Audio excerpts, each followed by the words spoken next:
Hi, I'm Linda Myers, your Putnam County Tax Collector. Thank you for joining us for coffee and conversation on the ABCs of the tax deed application process. I'm actually going to turn this right over now to Nicole Buckles with your tax collector office, who is our subject matter expert, and she will get us started. Thank you, Nicole. Good morning. I'm Nicole Buckles, the Tax Administration Coordinator with the Putnam County Tax Collector's Office. This morning we're going to go over the tax deed application process and the impact of that process on the investors and property owners. We're going to start with tax certificates and how they relate to the tax deed application process. Tax certificates are interest-bearing liens that are issued against properties with delinquent taxes each year. These tax certificates convey no rights or ownership to the property whatsoever. They are interest-bearing liens only. Taxes become delinquent each year on April 1st. And on June 1st of each year, there is a tax certificate sale that is held where certificates are sold to individuals or investors who are willing to pay the taxes, interest, and fees and demand the lowest amount of interest. Any tax certificate that is not sold at the annual sale is struck to the county. These county-held certificates are made available for purchase year-round through our website, which is putnamtaxsale.com. Do you have to hold a certificate to make a tax deed application? Yes, you must hold a tax certificate against the property you wish to make a tax deed application against. If you did not purchase one at the annual sale, you can purchase a county-held certificate if one is available. To check availability, you would visit the same website, which is putnamtaxsale.com. Is there a minimum or a maximum wait period before you can apply for a tax deed? Yes. Certificates are not eligible for a tax deed until they have surpassed 2 years from the date of delinquency, which again is April 1st. There is also an expiration date on certificates. Certificates will expire or meet their statute of limitations 7 years after the date of issuance. If you have not taken action on your certificate by that time, you cannot do it. They're canceled. If you purchase a county-held certificate, it does not extend either one of those deadlines. So you bought a certificate at the annual sale or a county-held certificate and you're ready to apply. To make a tax deed application, you must pay all other taxes that are due and a tax deed application fee. These applications are required to be made online at realtda.com. We do not take over-the-counter tax deed applications. You must register at this website. It's going to ask you for contact information, your Social Security and EIN number that you use to purchase your certificates. This is used to link the certificates you own to your application account. And it's also going to have you create a username and password. Once you've completed that registration, you will be on your application dashboard. Nicole, an EIN number for an individual is their Social Security number? Yes, their Social Security or EIN number. This is your application dashboard. To begin making your applications, you're going to select the county you wish to make an application in, and then you're going to click Apply, which is in the top third of your web page on your banner. Once you've done so, a list of your active certificates, your eligible active certificates, will display. And you can select the certificate or certificates you wish to make an application on. Once you have selected those certificates, you're going to click Apply. And the system's going to confirm that there are no duplicate applications. Once this page displays, you have 3 options. You can modify your application, you can add certificates or remove certificates, you can cancel it altogether, or you can confirm it and move to your payment methods. Nicole, Yes, sir. excuse me, when you go into the system, the system identifies what tax certificates that you own. Correct. through your social security Mhm. number. So it's Because- got a record of it. Because they're interest-bearing liens, when you register to purchase certificates, you must provide a social or an EIN number, because we have to report that interest earned. Okay, thank you. So once you've checked your application and you've confirmed it, you'll move to the payment page. You have two payment options. The first is ACH. ACH payments can be initiated through the application website using your bank account and routing number. ACH payments take 4 business days to reach the tax collector's office, and they are not available within 4 business days of the end of the month. Payments cannot cross months. Your second option is a wire transfer. Wire transfers must be initiated at your banking institution. They cannot be initiated through the application website. Wire transfers also have a $15 fee associated with them, and they typically arrive at the tax collector's office within 1 business day of being initiated. So you've made your payment, what happens next?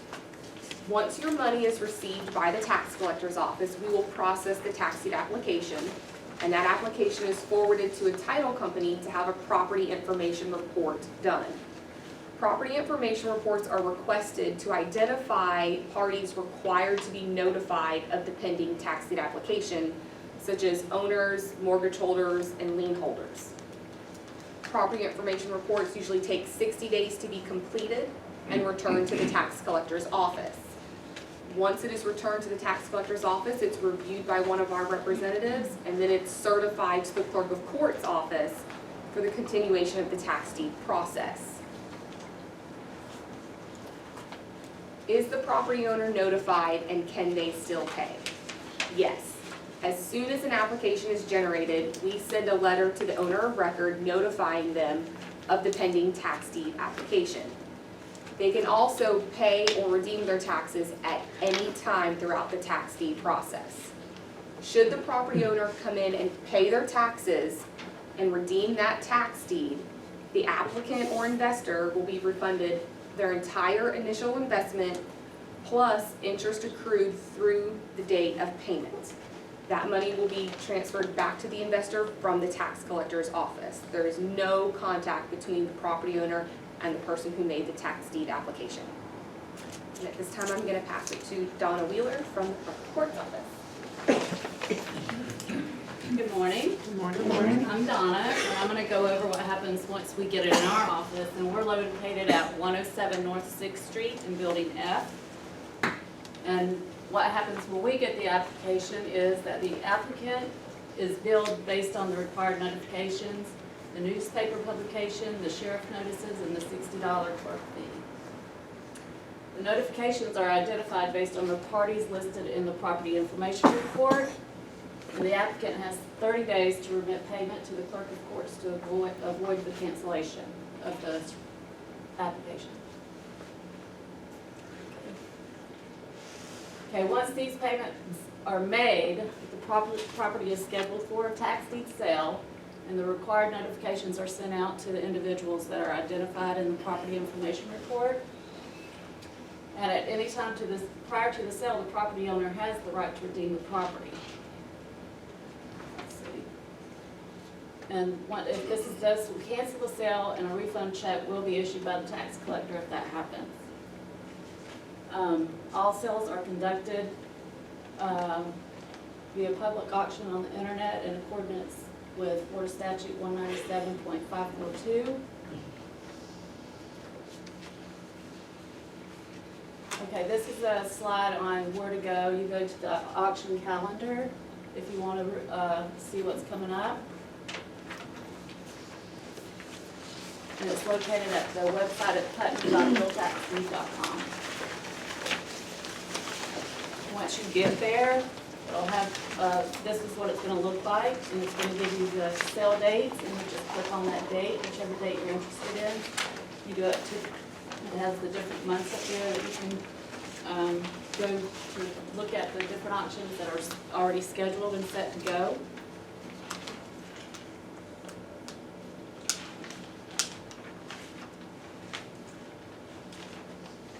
Okay, so if you intend to bid, I think I should do this different here. Then you do have to go register. So how you register is you go to the putnam.realtaxdeed.com, and once you get there, you have to get a username and password and place the deposit money in your, and you have to have deposit money placed in your account in order to bid. And this would include if you're the applicant and you intend to, bid on the property because you want to make sure you get it, you would also have to bid, and there's two separate. They have their side that you have to bid on the TDA side, and then you also have to register on our side, which is the, yours is TDA, and mine's the realtaxdeed.com. So there's two separate places you have to go register. It's not, most people think, or a lot of people will think that you only have to do the one-time registration, and that's not the case. You have to do both sides of it. Now, excuse me, Dawn, is that for the applicant only? That's for, the applicant has to do both. But Right, if that was an my question. individual wants to just bid on property and they're not the applicant, they would just go to our side. Right, thank you. So that would be the real tax deed side. Okay, so our deposits can be made online using an ACH or wire transfer. You can also come in over the counter, and the deposits over the counter must be cash, cashier's check, or money order. There is a $20 fee if you do the wire transfer. In order to do the ACH payments, you would have to have a checking account, routing number, and it takes up to about 4 days to post to your account. The wire payments are made through your banking institution and should post to your account within a day, but they do have the $20 transfer fee. I have a question. And if you do over-the-counter payments, then they have to be done by 4 o'clock the day before the sale. In that 4-day lieu of time, can somebody else take the bid from you? Because you have to No, wait? you have to have that prior to the sale. You have to have that, because this is for the deposit, in order to bid. So maybe we should tell them a little bit about that part of it, that to bid, you have to post it at 5% of what you want to bid up to. Correct. So if you want to, if you're thinking you want to bid $10,000, you need to have at least $500 in your account, because that's going to let you bid up to whatever money you've already said that's your 5% to have on file with us. So this, what she's talking about is before the sale, you get the account, you post some money into the account up to what you think 5% of you're going to bid to, and that then lets you bid up to that. There are requirements after the sale if you're the winner. Okay. So multiple people can be online and be bidding. It's not just the applicant. So the applicant doesn't have to bid because his opening bid is already there.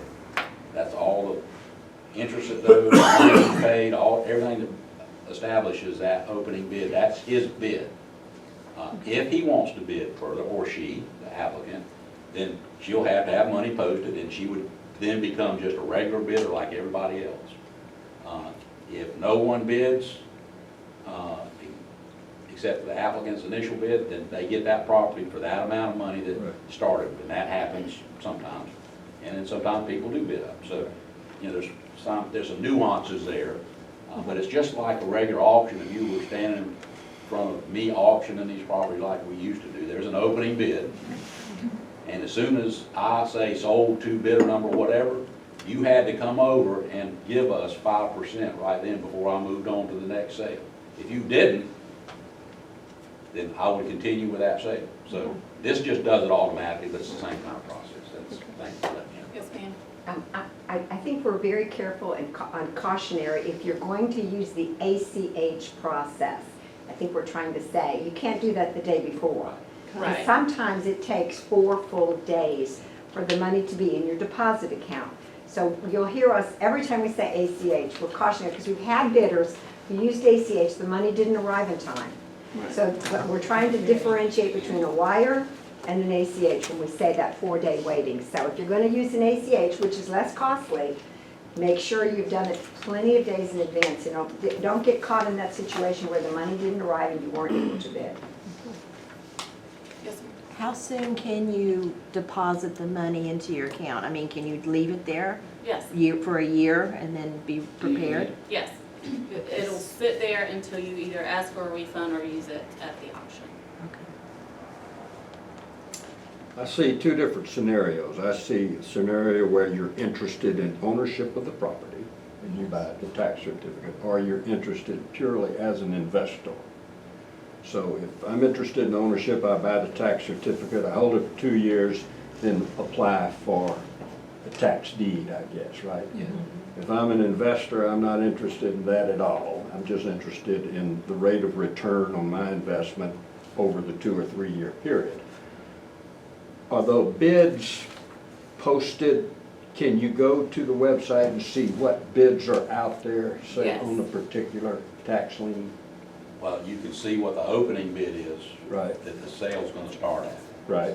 You won't see any bids until the actual bidding process on that particular Oh. parcel starts. Okay, but after So- it starts, Once you Yes. start. they're posted, so if you're interested in rebidding, Yes. you can constantly up your bid. Yeah. So maybe this is a good time to talk about, if you're interested in bidding for a piece of property, You gotta come in here. yeah.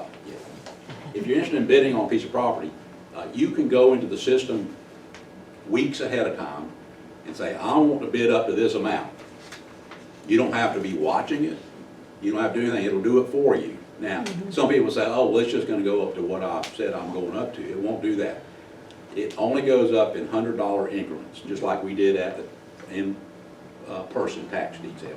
So if, I think it's only 100. I think it's only doing 10. It's set Oh, up this to is do doing 10, 10? right? Ours is Ours is only online. doing Okay, 10 so the right now. online goes up $10. So let's say the person that's just doing this for investment and wants his money back, he doesn't bid any, and you do bid, your bid is gonna be $10 higher than his. If nobody else bids, it stops right there. If someone else comes in and places a higher bid, and it's still below where you wanna be, it's gonna put you in at $10 again, all without doing anything. Once that ends, if you're watching this, there's a 60-second clock. It'll click down, and when it gets to 10 seconds, it starts flashing, so you know you're getting close. If you place another bid, it resets the clock for 60 seconds. The next person can come back in and bid or not. When it gets back at 10, it's gonna start flashing. If they don't add any, you win. If they do, then it's back to your side. Now, if you've already got this set up, you can be fishing. And they'll do it for you. And a lot of people do that, because it's really good to do that if you know the range you want to be in. Just set it and don't look at it, because then you don't have any emotional part involved. I've had a lot of people say they spent $10,000 more than they wanted to because the guy was bidding against them and he wasn't going to let them get it and this and that. So, that's okay if you want to do that. But if you don't want to do it, it'll just do it for you. And it really is a very great feature, because it stops just at $10 above the last bid until everybody's through bidding. Yes, sir. Say you have several people and they put in their max bid, okay? How does it know who to select if it's doing the auto bid? It doesn't really matter, because if they've put a max bid and there's multiple max bids, it's just gonna work itself up to those until it's reached those. Okay, so they really won't be bidding And necessarily. you can't see who's bidding either during the sale. You can see afterwards who won it, but you can't see who the bid's being placed. You can see the amount. The amount, You yeah, can't see but not the name, name. first name. What, You can't see their max bid either. No, you don't know any of their. Well, yeah, I understood, but how do you know, like, if these three got max bids in there, how do you know when his is going in and his is going in and hers is going in? Well, it doesn't really matter, because it's gonna go to whatever the max bid you said, if someone's max bid higher than you. But think- say It's the just property gonna- sells lower than her max bid, she never was able to get in because it didn't hit her max bid. If she's not in there bidding, it wasn't her max bid, then say it sold for a lesser amount It- than what her wouldn't. max bid It's not. It was. wouldn't, because it's Yeah. gonna know what her limit should It's say. gonna go up to her, whatever her max bid is, or it's gonna stop. So it's gonna keep bidding for her until it reaches her max bid, or either she wins the bid, and then it stops, and then she would get it at, if she's the only one bidding. You put in the proxy bid, and you put it at your max bid. And then if she stops and it's not reached her max bid, if somebody stops bidding against her, then it's gonna not take the full amount. It's gonna stop it wherever the bidding stops is where it's gonna stop. I think he's But if she asking, runs out of her money, if it runs past her max bid, then she's out of the game. She don't get, then whoever else is still running Who's keeps there? going. I understand that, I Oh. just, if there were several max bids that are at a given price, then these people weren't bidding. You mean On if the they're at way the up. same? yeah, amount? they're the Way same up. amount. The Well, same I think amount, that's okay, I fair. see what you're saying. I I don't know. I don't know, but we'll find out. I think it's based on whoever puts it in first. Yeah. I Yeah, believe would is make what sense. they've told me. You mean who Yep. created the account Whoever, first? whoever put their proxy bid in first, it's based on that, I believe. But We we had a will question. get But that I will answer. have to verify that. We had a question back here, Mayor, and I'll come right back to you. Okay. Someone had a question. Yes, sir. Yes, sir. What are the deposit requirements on that process? It's $200 or 5%, whichever's greater. And it would, your deposit should be based on the max bid that you're willing to go. However, it should be based on that amount. Okay? Say I buy a certificate for $3,000, hold it for 2 years. Then, as it turns out, my investment is $4,000 with accrued interest. I submit that, that's my bid, $4,000. Someone else comes in and pays $5,000 for it. Who gets the additional money? The certificate holder? No. It's gonna be determined based on whatever's found on the property information report, if there's any lien holders. But You know, if any it kind of- sells for substantially and- more, Or the property owner, based on what is found. the property owner would get the excess. The liens are paid or Or, yes. overpayment goes to Okay, the the property pro- owner the that's property. losing It's their based property. on what the property information report finds. And the property owner could still lose the property. They will lose. They will. But they might get a check. Okay, they might get some money. Okay. Michael. Fine. Are there any provisions in the works on a statewide basis that allows residents of Putnam County to have first whack at any of the programs here? Or are we still subject to national or international consortiums with a zillions of a millionth of a second computers bidding against us as far as first in? This is not limited to just residents of Putnam County. It's a statewide legislation, so we don't, I'm sure there's some national rules that the state follows, but we follow the Florida statutes on that question. If people feel that that should be changed, that would be a legislative type of change. But what I would suggest is this. Those individuals you're talking about in general are here bidding because they have a certificate and they want the interest. They don't want to come into Putnam County and own property in general. So who will be bidding against in the process, generally speaking, is a Putnam County person who wants the property. Most of our big consortiums that you're talking about are big corporations. Actually, many of them are national pension funds, quite honestly, because that's a good interest rate. They don't want the property, so they will not be bidding in the tax deed process. They will be the applicant, and they will want to get their opening bid back when you buy the property at $10 more, in general. Now, there may be some unusual circumstance, but in general, that is not a high priority concern, as we've seen in the past. Okay, any other questions on the deposit? Great questions. If you get a refund, how long does it take to get that back?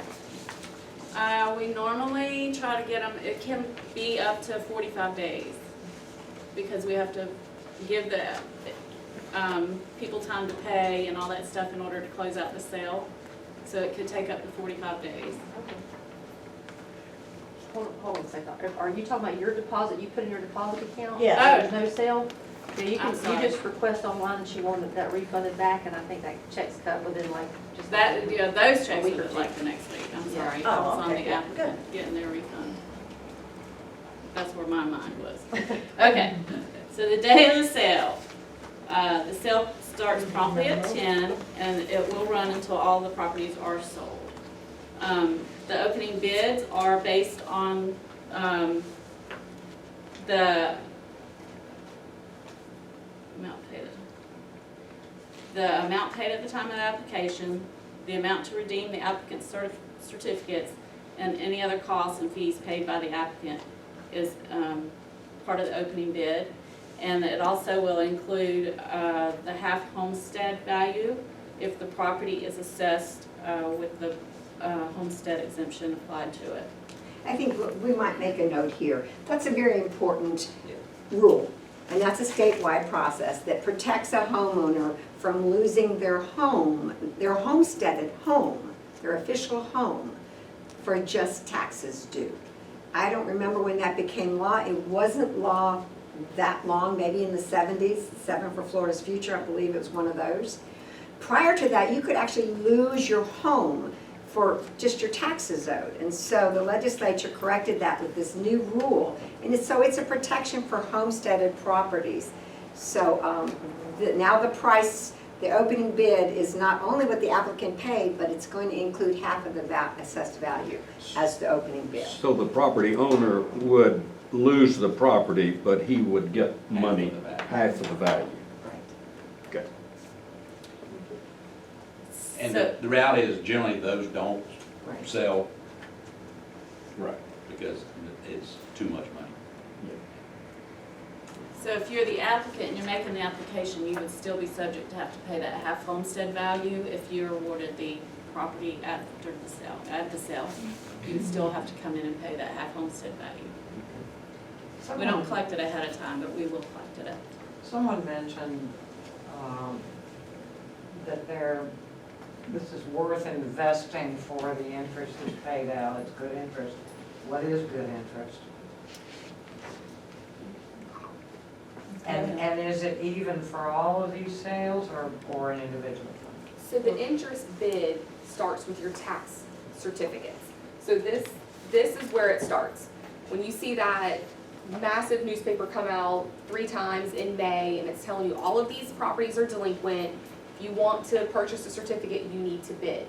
That is the annual tax certificate sale, will always be held June 1st.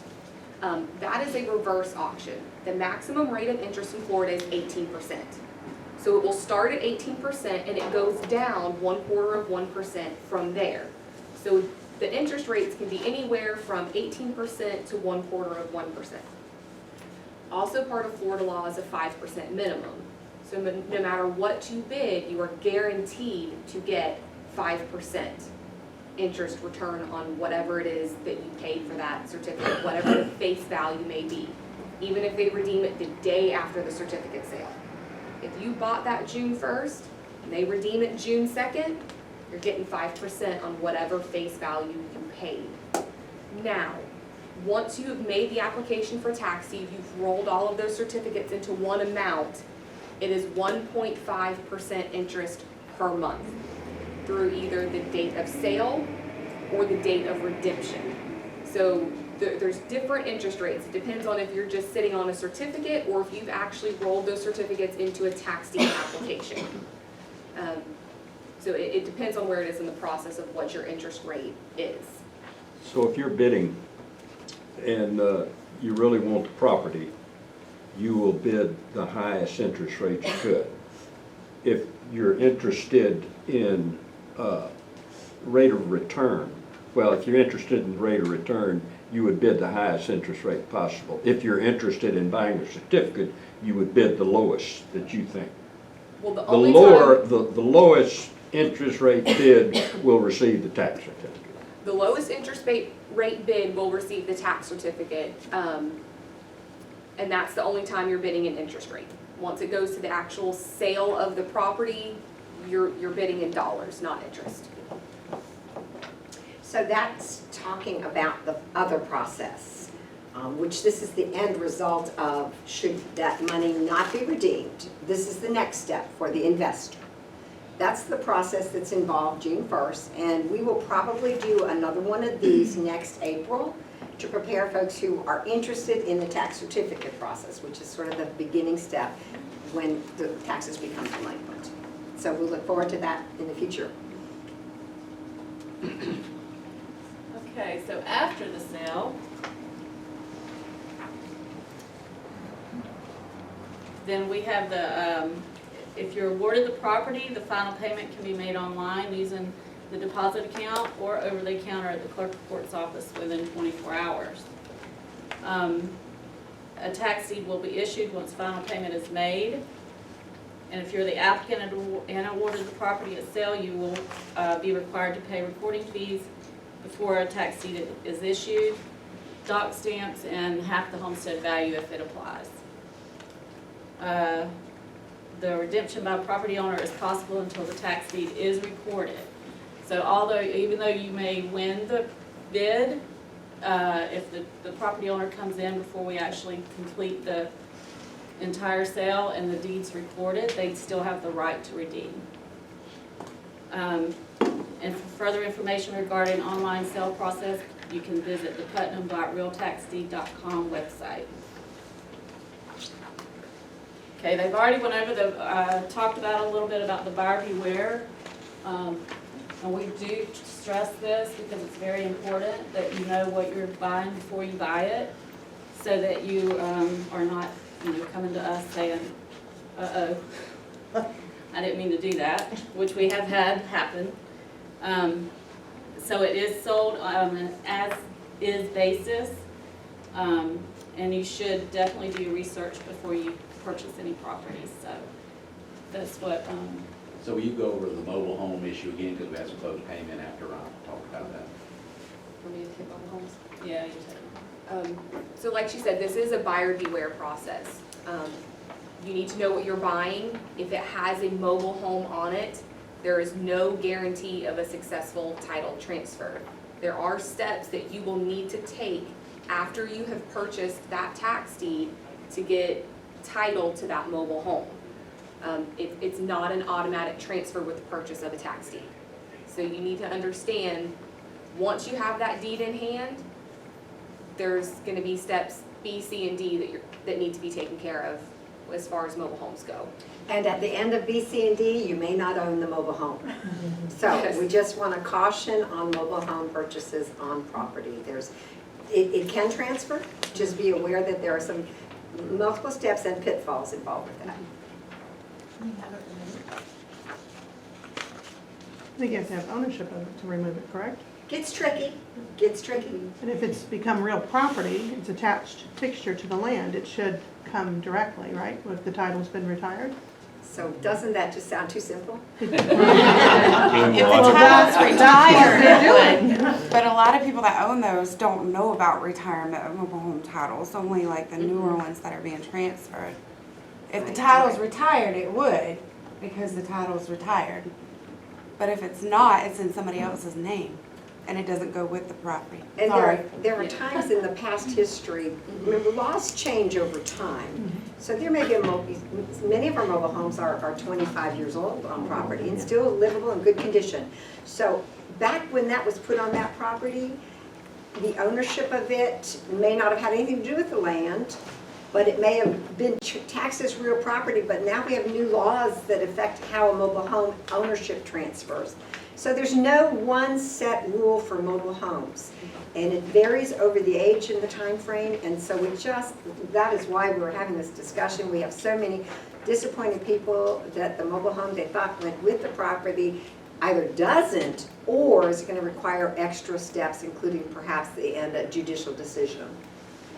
Is any of that information reflected in the title report when they do the initial preliminary title? Our property, the laws have changed, they're called property information reports as of July 1. We actually state whether there's one on there, but we require you to do your own research because there's no one rule. So the moral of the story is due diligence if it's a mobile home, and perhaps consult an attorney in advance of your bidding process, so that you know that you can get a clean title on mobile. Yes, Is that what we're saying, absolutely. Nancy? We're not necessarily saying you need an attorney, but we No, but certainly it might agree be with a the due good idea. diligence. I know you're not saying that, but it might be wise for the Due buyer to be diligence. there. If a mobile home is on the property and you're purchasing this, I'm getting you. You're purchasing this to be your homestead eventually, and that mobile home title is not in your name. nor can you get it in your name, would you be able to file for homestead? So that's why we're glad the property appraiser is with us today. You know, again, that is such a complicated question because there are different facts that will play into the decision and the answer. That is truthfully where these coffees and conversations came from. So you don't come to our office and we say, we'll go to that office. And then they say, we'll go to that office. Having us all together, and perhaps we need to think in the future, unless Tim, you want to answer that, come on up. But we may think in the future of having something strictly on transfers of mobile homes. Because that's That's a really good idea. a project in its own. And so Yes. what a great suggestion. Yes. Maybe that'll be next one. So if you transfer title, let's just say you acquire it during the tax deed process, and then you transfer the title from you to you and your husband, for example, put the mobile home data in the legal description. If you do that, regardless of whether the mobile home is actually in your name or not, we will let you file a homestead exemption. Okay, what if the title numbers and ID numbers are not known? You'll have to put that in there, in the Do you deed. just put like together with the single wide or double wide, You and need then to that's have- it? you need to Or find those You have to visuals. have it. Yes. Okay, all right. Thank you. And if you can't find those, you can reach out to the DMV. Yeah. They can put you in contact with people that can tell you where to find them. and Yeah, help you. there's actually a girl that does Mhm. that, and I believe she's in Gainesville, Yes. that they send somebody out to look at the mobile Mhm. home and look at every They possible will. place to find the numbers. Yeah, they'll help you find the VIN numbers if possible. Any other questions? Does the Yes, sir. PIR show any other outstanding encumbrances on a property, not including the mobile home? It does identify other liens that may be on the property. We're required to notify them, Does that- but it's It not lists considered all-inclusive. Yes. Recorded liens, so be careful with that term. It lists recorded liens, recorded mortgages. Can I add something to that question? We've just been experiencing this at the Board of County Commissioners meeting because folks have been buying properties on tax deed sales and then find out there's a code enforcement lien on the property. Property owner does what the code enforcement asked them to do, clean it up, but the fine amount, there was just 2 or 3 of them Tuesday, the fine amount had accrued to $30,000. So, the commission does allow you to come before them and plead your case. They generally will work with you on that amount if these occurred prior to you owning it. And since you've owned it, you cleaned it up, because that's really what the county wants. But they don't reduce the amount lower than what their actual cost that they put into it to bring it, to have a code enforcement action. I don't think the code enforcement liens are recorded. So if you're buying a piece, it's a good idea to check with code enforcement and just say, is there a code enforcement lien on this property? You would probably know because it might be trashy or the home might be dilapidated. So that would be kind of an indication. If it's just a vacant lot, there's probably not any code enforcement lien, but I've seen so many of these that if I'm doing it, I'm checking with them on everything I'm bidding on first. Because there could be, and these liens don't go away with a tax deed sale. They do not wipe out government liens. So if there's an IRS lien, Department of Revenue lien, any of those types of things, these do not wipe those out. So you really want to know those.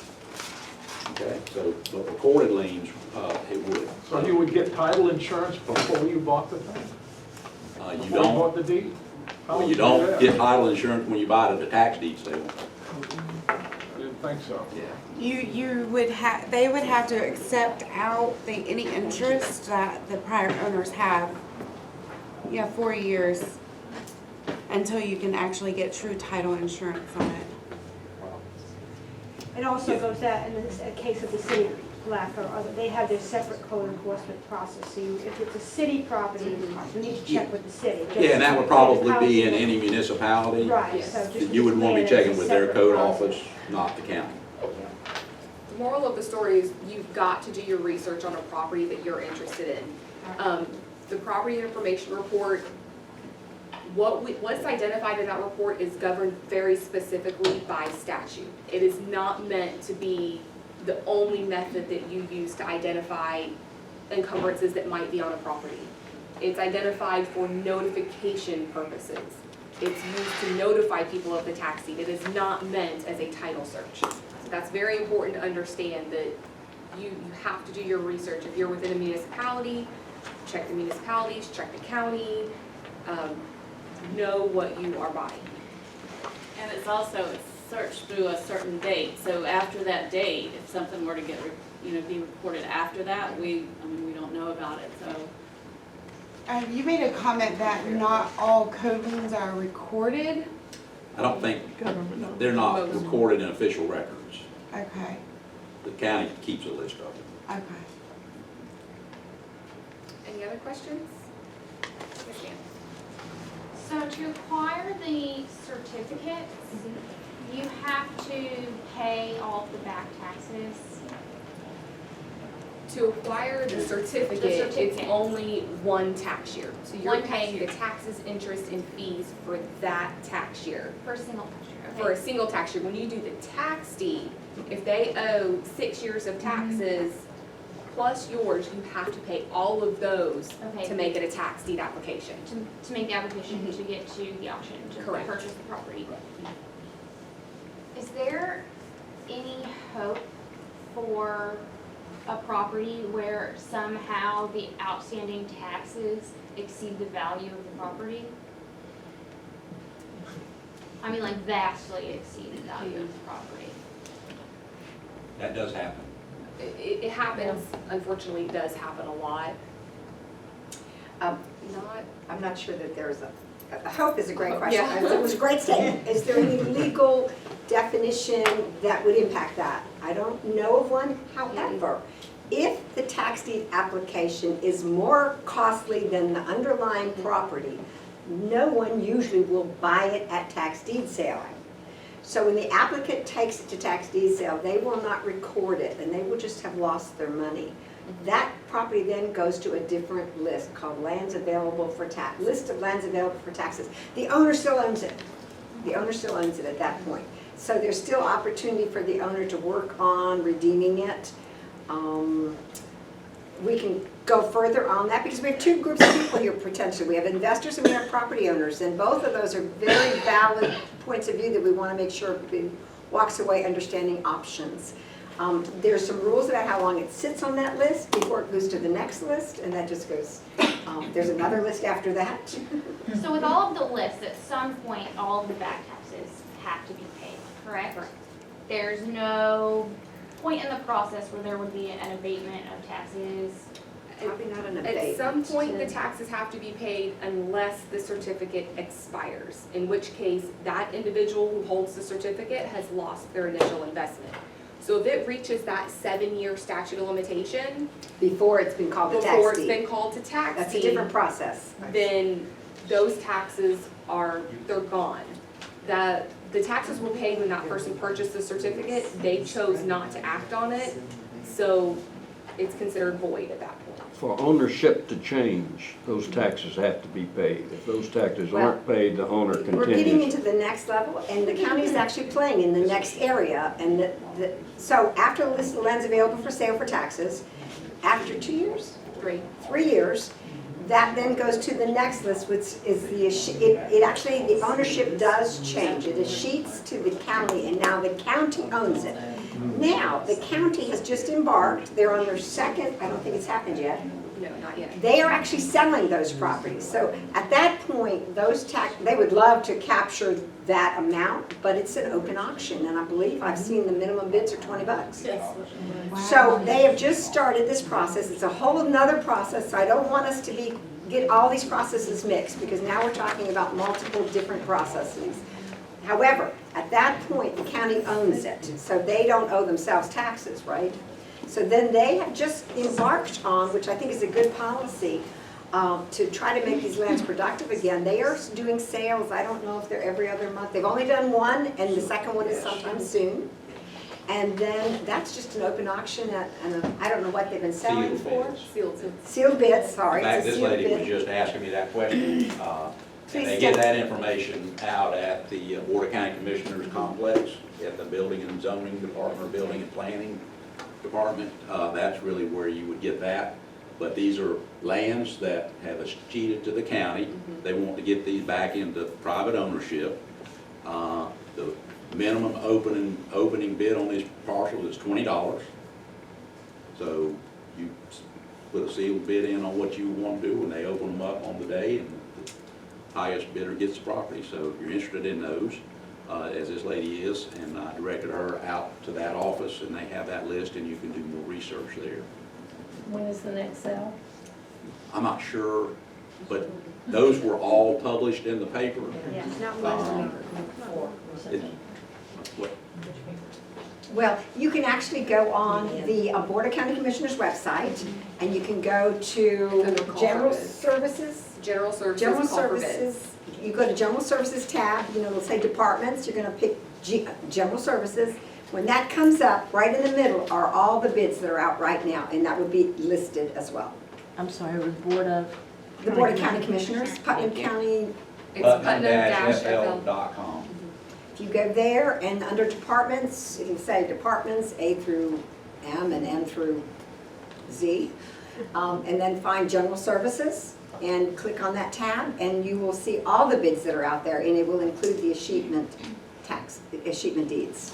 But this is brand new, and we're exploring it, the board has been exploring it now, and that's a whole other process. And before we get too much later in this, we do want to say thank you very much for coming. We are going to continue answering questions. We're probably going to close the video down. I do want to thank Tim Smith for bringing your dedicated staff, and also Tim Parker, who had to leave. But thank you guys for being interested enough to be here with us. Stay tuned, again, 2 or 3 times a year for your tax certificate people. We're going to try to do it next April. Tourist development tax is next month, so if that is an area you want to find more about, please join us September 19th. Again, Tim, I don't know if you want to make any closing remarks. You guys did a great job. We are going to stay and answer questions. Thank you so very much.